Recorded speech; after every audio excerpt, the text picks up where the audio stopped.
I want to I have just two more myself, and then we'll turn this over to the audience. But I want to ask Anna to chime in first about something that really distinguishes this movie, among other things, but really distinguishes it from virtually everything else out there, which is that in this day and age of experts telling us that movies about women sort of can't make money at the box office, between you guys and Bridesmaids, blew that away.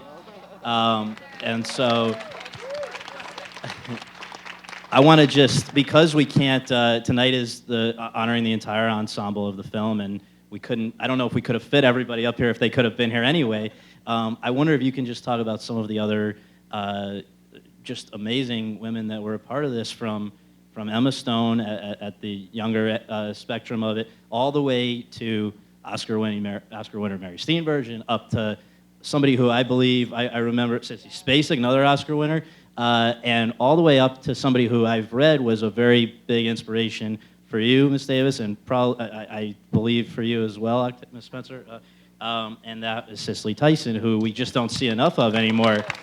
So I want to ask you each just to talk, and Anna to begin with, to be around such an amazing group of female actresses. Yeah, I can't even tell you how lucky I feel to be a part of this group. I mean, it really is the most inspiring group of women. And yeah, you're right. I'll start with, Cicely Tyson, a legend, so incredible.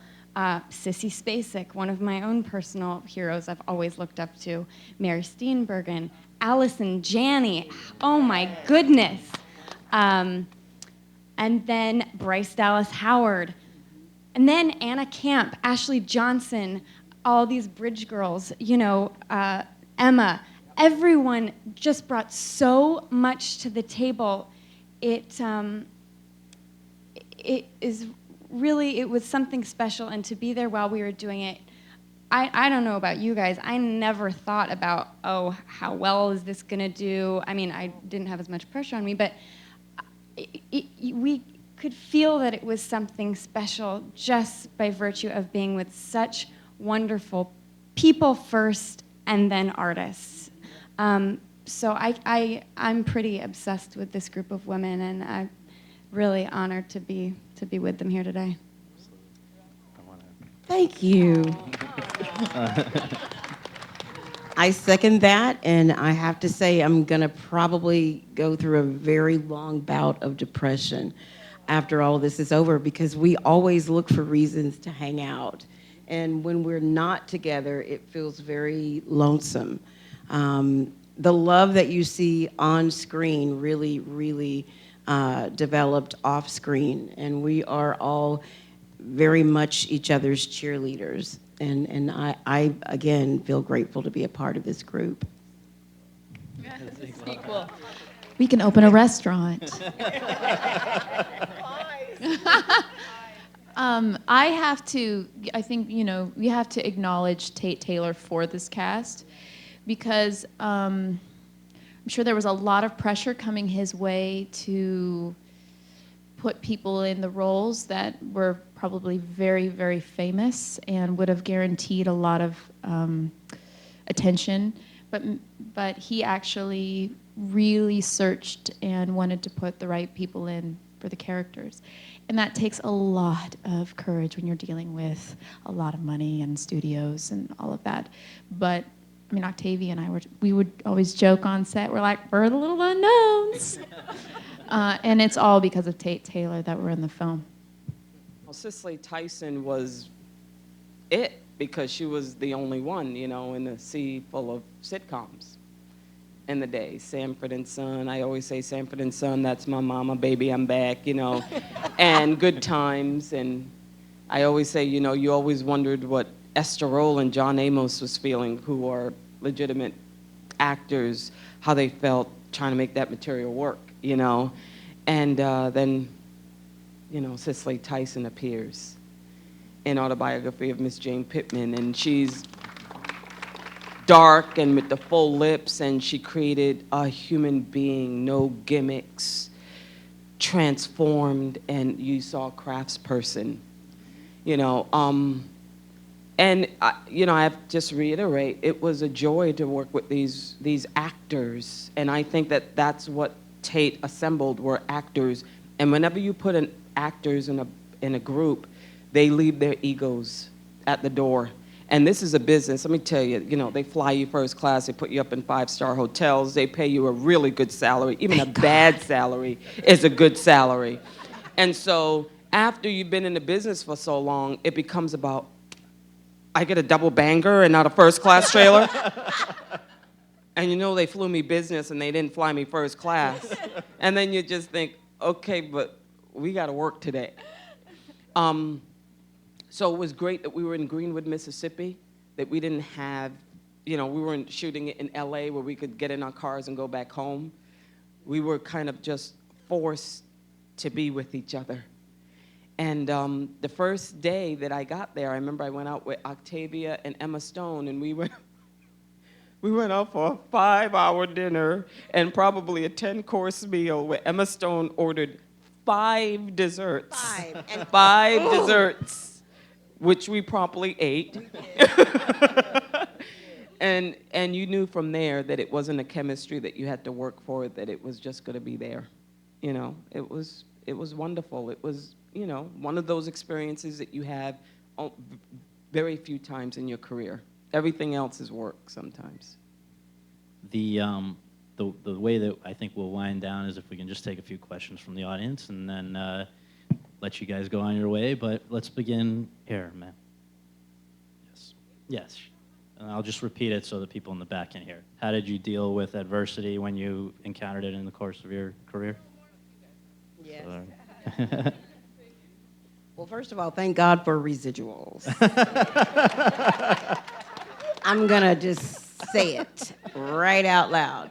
But yet, you know what got me through? There were periods where it was just residuals and like 3 guest spots, for over the year. It shouldn't be a journey that you take alone. I took this journey with Tate Taylor and Brunson Green, and we literally, and Melissa McCarthy from Bridesmaids, and Allison Janney, who was doing well.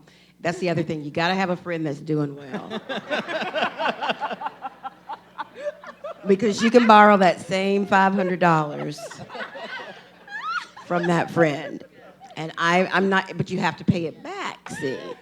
Because you don't know what, but Tate and Brunson and I'm not kidding, if you add up that $500, how many times, and I'm not exaggerating, over this 15-year cycle, I would say I probably have borrowed about $30,000 from the 2 of them, paid every cent of it back. But you have to have a support group. You just have to. For me, it's 2 things. This is my issue with actors, because it was my issue with myself. You have to have a life. I mean, whatever that means for you. Something that is outside the business, Octavia talked about it, a support group. Because what happens with actors is work becomes everything. And so therefore, when the work is not happening, there's nothing happening. It's like you fall into a depression and a hole, and some people never come back from that. You have to put it in its place.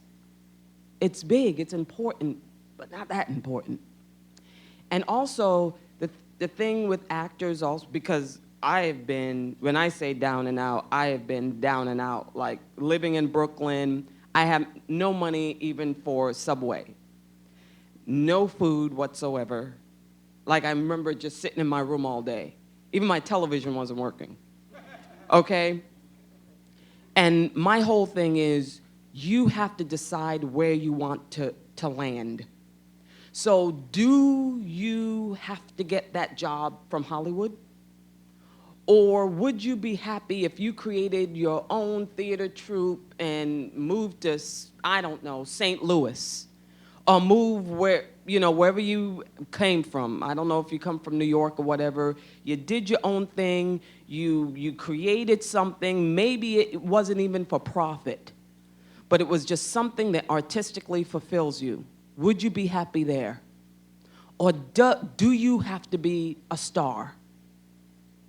That's the first question you have to ask yourself, because if you have to get your kind of validation from Hollywood, then that really makes the anxiety a lot higher, because after a year or two of being in the business, you're like, okay, I had 3 guest star spots, I had 1 movie, now what?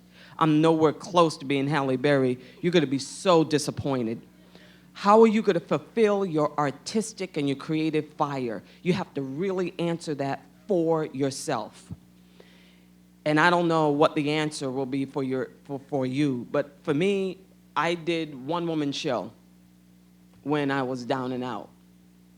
Borrowed the same money like Octavia, because I had a sister who was a teacher, but I didn't have any friends who were successful. I just had a sister who was a teacher, and she just gave me some money. But you just have to, you have to make hardcore decisions. Only 1% of this profession works constantly, makes $50,000 a year or more. Less than 1%. Nobody talks about that. Somebody needs to. And it's like Meryl Streep said last night, I'm going to quote her. She's not going to kill me. She said,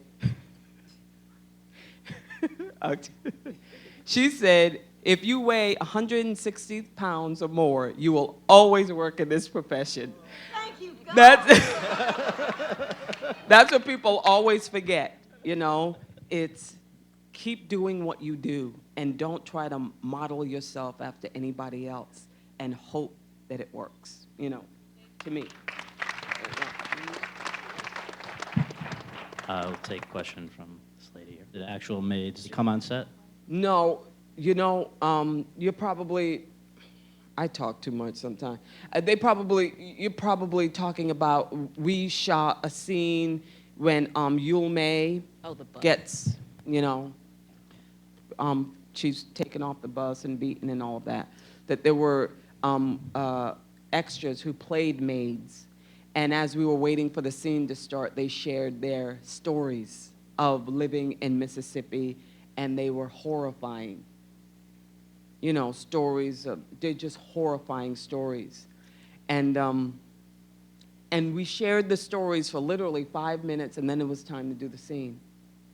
And then we did the scene, and then it was over. It was kind of like that. But, and one woman who was mulatto said that she was raised by her father because her mother, who was white, no, she was raised by her mother. Her father, who was black, had to leave Mississippi or else he would have been killed. And one woman said that her brother had been shot and killed and thrown in the Tallahatchie River with her 4 cousins. And they shared the story while we were talking about hair. We were talking about hair, and then they shared the story, and then we went back and we played it. And it was a reminder of the past, that literally what was going on in the midst of the friendships that were forming in this story. And it made the relationships all the more kind of wonderful and potent. But I think that's what you're talking about. Let's take from this side. Yes. Did people stay sort of in character, or did you guys have fun?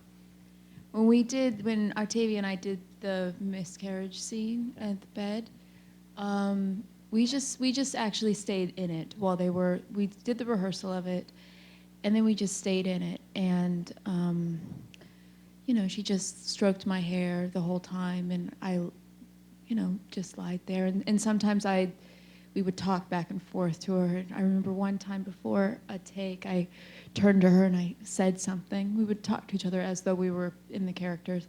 I said something to her, and she immediately got welled up and kind of had to turn away for a second, which is exactly what Minnie would do. So we tried to just be in the energy of what that moment was. And because we love each other so much, I mean, maybe this is more appropriate for you to talk. No, you're good. You're doing great. I mean, when you love each other so much, when you see, yeah. Yeah. Yes. Yes. It's true. I mean, it was really difficult. That people always ask me in these interviews, what was your most difficult scene? And I'm thinking, well, watching people that I personally love now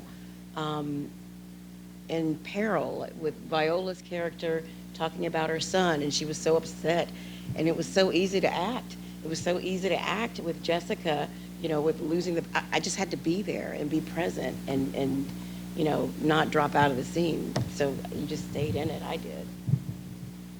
We have time for just two more, so what I want to do is go in the way back. I had seen some hands, so in transition from the book to the screenplay, what changed along the way? The beginning of the book had to be truncated a lot. It was like 150 pages, shrunk to 30. And our basically the only storyline that was really, really and truly intact was Skeeter's story. A lot of our backstory and our story was very truncated. But what Tate did was masterfully was go through and find just those key moments that would sum everything up with a line, and so you didn't miss a lot of stuff. And guys, we shot a lot more. We shot a very long movie. A lot. So if you have the DVD extras, you might want to look. Yeah, we shot a lot. All right, well, thank you all very, very much. And if everyone would hold their seats, we'll let these guys make their way out. But thank you very, very much. Thank you so much for giving Thank us you. your afternoon.